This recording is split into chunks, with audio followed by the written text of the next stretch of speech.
So because I founded a nonprofit that does hazing prevention work, when I got those calls from those media outlets that you heard mentioned, and I get a call every time something big happens, when someone dies or someone's seriously injured or there's a rash of hazing cases. So you can imagine I've gotten a lot of calls this fall. I actually had the quote of the day in the New York Times recently. Never expected that to happen. And it was because I talked about hazing in connection with the Me Too movement. And I said, we're at a time in history where things that were previously deemed acceptable are now no longer acceptable by society. And hazing fits into that as well. People are paying a lot more attention now than they used to. When I started doing this work, a lot of people said, oh, boys will be boys, and wrote off hazing as no big deal. That does not happen anymore. Everyone is taking it very seriously now. And I would always get asked by the media about my own hazing experience because they assumed if you start a nonprofit doing hazing prevention, you must have been hazed yourself. And I always said, no, I was never hazed. That wasn't a part of my experience. I wasn't hazed as a member of the track team in high school. I was also in the marching band. I wasn't hazed as a part of my sorority in college. It wasn't part of my experience. And then I was home visiting my parents one summer, and I came across this picture in a family photo album. I was in the 6th grade, and that was a hazing incident. And believe it or not, that was when I joined the Beta Club. Beta Club is actually an honor society. And this is the first time I'd ever been asked to join something, except maybe the year before I'm wearing my cheerleader skirt when I became a cheerleader of the basketball team. It's the first time I'd been asked to join something that was because of my grades, my skills. It was prestigious. Now, did this incident scar me for life? Obviously not. I didn't even remember it. Until I saw the picture, I never even thought twice about it. In fact, if I'm being honest, when that happened to me, I loved it. Because being forced to dress in that silly way for school, and by the way, it was our teachers who made us do this, it was not my peers. Wearing an onion around my neck, a hairnet, painting freckles on my face, my shirt's inside out and backwards. Fairly innocuous, right? But like a lot of people, I liked this because it made me stand out as special. This is the case for a lot of people who are hazed. They don't recognize that what happened to them was hazing. So it wasn't until I was in college that I started to see some other hazing. Not as a part of my organization, but I saw some of the fraternities on my campus hazed. And again, I never saw anything really serious. And we all know that one of the problems with hazing is that most of it happens behind closed doors. It happens in secret. It's not visible. But the tip of the iceberg is often visible. We do see a lot of little things that can tip us off that there might be worse things happening behind closed doors that we're not aware of. So Elwood talked about sorority. One of the sororities on his campus has women sit on a washing machine, and then they circle all the parts on their bodies that jiggle. Yeah. That's one of those urban legends that we hear about a lot, but obviously several people in this room actually know people who that happened to, and I always like to ask that, right? Because a lot of hazing, we hear about it in the media or it's in some movie, and it may not actually be that widespread, but sometimes when it's in a movie or on TV, then that actually gives other people ideas too. So that's sometimes how these things spread. You guys have heard about the SAE incident where a racist a song was sung on a bus on the way to an event. And that happened at an event like this, where a chapter learned it from another chapter and it spread. And so that's how those things can happen. So that is part of it, right? That we've heard about this stuff. We expect that it might happen to us. Some of us even want to be tested in that way. We want to prove ourselves. I never used to get that we would want to go through something difficult in order to prove ourselves. And then as I got older, and as I started reading Joseph Campbell and hearing about the hero's journey, how many of you are familiar with that? A couple. I started to get it a little bit more, that we want to go through this test. I've heard a lot of men say, I became a better man. I became a stronger man, more capable. And I didn't get that really, even after Joseph Campbell, until I got diagnosed with cancer. And I say every day now that having cancer is one of the best things that ever happened to me. I really mean that. I've had it 4 times. It has helped me heal so much. It's shown me what's really important in my life. It has shown me without a doubt how much I am loved, because people came out of the woodwork to support me when I was going through that, all 4 times. But here's the difference. I would never, ever choose to give you cancer and expect that you would have the same experience that I did. Not everybody has a positive experience with cancer. And like hazing, not everybody gets out of it alive. But we have a good experience with hazing, and we assume everyone else is going to. I don't think hazers are bad people, by the way. I don't think they're bad apples. I think in some cases we put them into bad barrels, and they're only doing to others what was done to them. I'm just going to share a few statistics. You guys have probably heard these before. A little more than half of college students who belong to an organization or team have been hazed at some point. Almost half of them were hazed before they came to college. Fraternities in particular, we get a lot of flack for hazing, mostly because we've killed the most people. We are not the only hazers. Athletes haze a tiny bit more than fraternities. They don't kill as many people. When you mix alcohol and hazing, more than 80% of the deaths have resulted because of that. It's a deadly combination. These are some of the most common. These are not outlier practices. They're some of the most common hazing practices. A lot of these techniques are also used, by the way, to break people who are prisoners of war, to get them to talk. When George Bush was president, he famously talked about what happened at the Abu Ghraib prison in Iraq and said, it's no worse than what happened to me in my fraternity in college. Downplaying torture, saying, it's exactly what I went through. I don't think we want to be known as organizations that perpetuate torture. This is really important because, like the story I shared earlier, most people who are hazed don't recognize that what they went through is actually hazing. We know that hazing is not a good thing. We know that it's illegal in 44 states. So we say, well, what I went through wasn't hazing. There's some cognitive dissonance around that idea that what I actually went through was hazing. We try to downplay it. And even more importantly, most hazing is never reported. So as administrators, we have to take responsibility for that. Because if we're only dealing with the hazing that is reported to us, we're missing the boat.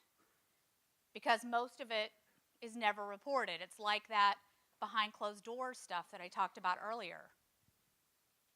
And those people who were involved in one of the 4 deaths that happened this fall, or this past year on campuses across the country, they'll never get over it. Never. No matter what happens to them in the court system, whether or not they have civil litigation against them, and almost guaranteed they will, psychologically, it's always going to be with them. So after I started hazingprevention.org, we started doing programs. This one guy showed up at every program we put on. Year after year, he would come to the same programs over and over again. And after about 3 or 4 years of this, I finally asked him about it. I said, hey, are we doing a poor job educating you? Why do you keep showing up? Could I do something different? And he gave me a lot of the reasons why he kept coming. He said, well, you know, I'm a fraternity advisor. Yep. You know, I'm a college professor, and I've been doing this work for years. I knew that. You know, I've researched hazing. Uh-huh. I just had a feeling there was something more. You don't come to the same program 4 years in a row in every program put on by this organization unless there's something more. And he said, well, actually, I've never told anyone this before, but I was hazed. And I assumed it was a part of his fraternity experience. And he said, no, my fraternity experience was incredible. I came from this small town. I was really unpolished when I started college. I was the first person in my family to go to college. It was a new experience. I didn't have anyone to kind of tell me what to expect. And my fraternity totally took me in. Those brothers were really my brothers. They taught me how to be a gentleman. They taught me etiquette. They made me feel welcome all the time. It was one of the best experiences of my life. That's why I've still been involved all these years. He said, actually, I was in the 8th grade, and I was from this small, rural school, and the state of Indiana every year brought 8th graders who were outstanding members of their band to the state fair to perform together. And he said, I was selected from my school. No one else was. I went to the state fair and I didn't know anyone. And some guys from one of the bigger schools in the city decided I was weak and they could haze me. And he said they stripped me naked and they left me in a public place at the fair. And people streamed past me and pointed and laughed, and no one helped me. And he said, Tracy, that happened more than 50 years ago, and I still have nightmares about it. And I said, that is so powerful, and I understand now your passion for this work. And this person is very well known in higher education, very well respected. And I said, I really want to tell your story. Can I interview you on camera? Can I write about this? I want to get it out there because it's going to make such an impact on people. And he said, you can tell my story as much as you want, but please don't ever say my name. More than 50 years later, he's still ashamed. And you could hear it in the way he told the story. Some guys from one of the city schools thought I was weak. He still blames himself. He makes himself wrong for what happened to him. And he said, I haven't even told my wife and kids that this happened to me because I don't know how they would look at me if they knew. And this guy is a PhD who researches hazing. And if he won't let me share his story and talk about this and share his name, no one will. This is why we almost never hear these stories, because the shame is so deep in people who've experienced something like this. There are things about your brothers that I promise you don't know. You may not ever know. How many of you know somebody personally that grew up in a neighborhood where they witnessed violence on a daily basis? How many of you know somebody personally who's been sexually assaulted? How many of you know somebody personally who served in the military or in a war zone?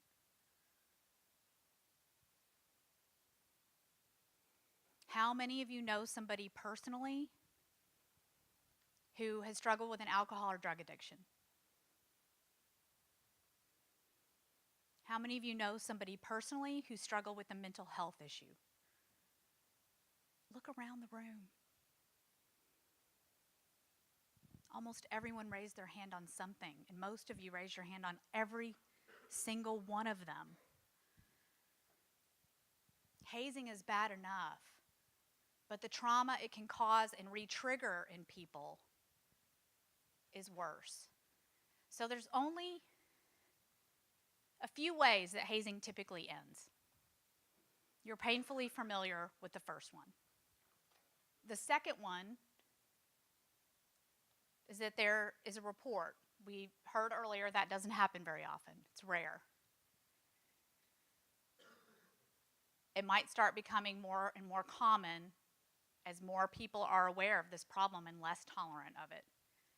Just like the Me Too movement, it doesn't take much for something to snowball. And the third one is in your hands. It's that you can be inspired to make some changes. You can choose to do something about it. Of course, that's the one I hope you'll choose as leaders of one of the most prestigious fraternities in our country, known for taking bold stands and doing big things. How many of you are familiar with bystander behavior? Good, most of you. And I know this is going to become a part of your education in a bigger way in the coming year, so I'm not going to spend as much time on it. But to not be a bystander, you have to see something happening. If something's happening on your campus, maybe not in your organization as Elwood talked about, you can do something about it. If we don't start to do something about it on our campuses, I fear that our organizations might not exist much longer. That this opportunity might not be around for your children to be a part of. I think that would be a tragedy.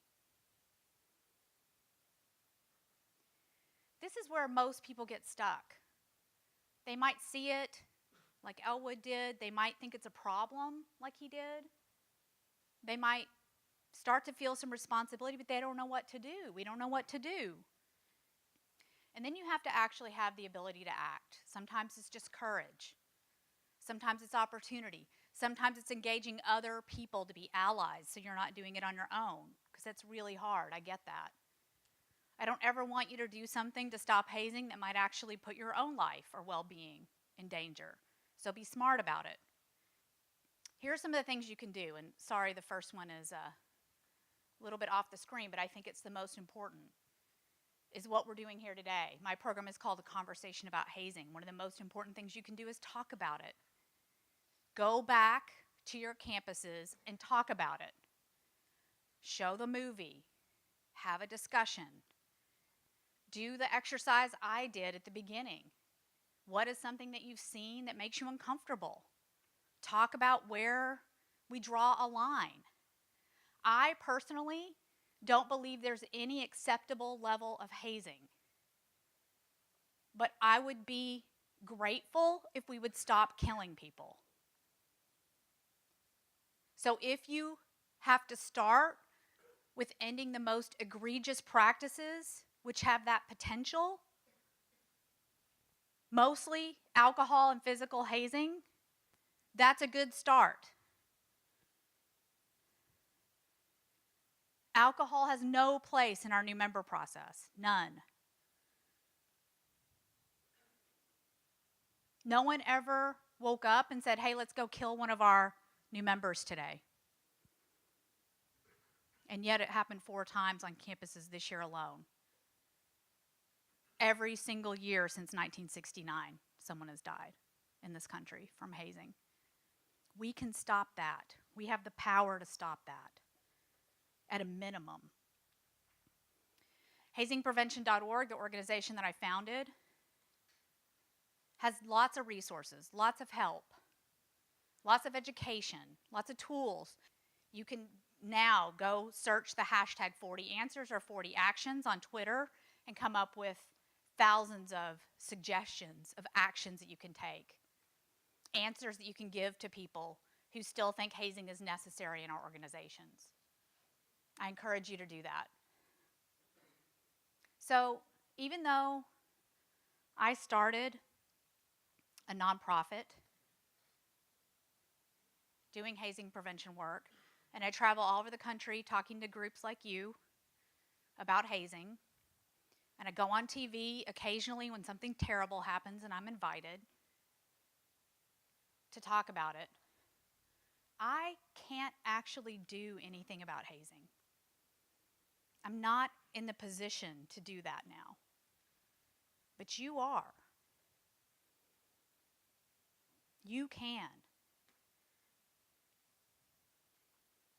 And I want you to know that I totally trust you to do it. Thank you.